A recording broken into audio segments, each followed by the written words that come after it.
Siguro ang biggest lesson po, hindi lang dahil iniluwal mo ang isang bata, matatawag ka na talagang ina.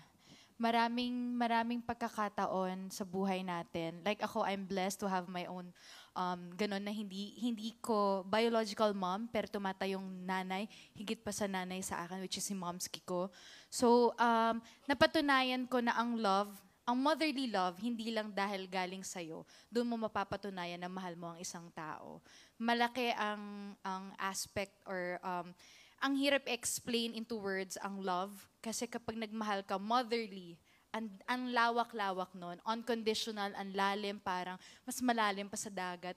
Ganun ko siya na e-express. So siguro yung lesson talaga doon, hindi lang dahil iniluwal mo ang isang bata, matatawag ka ng ina.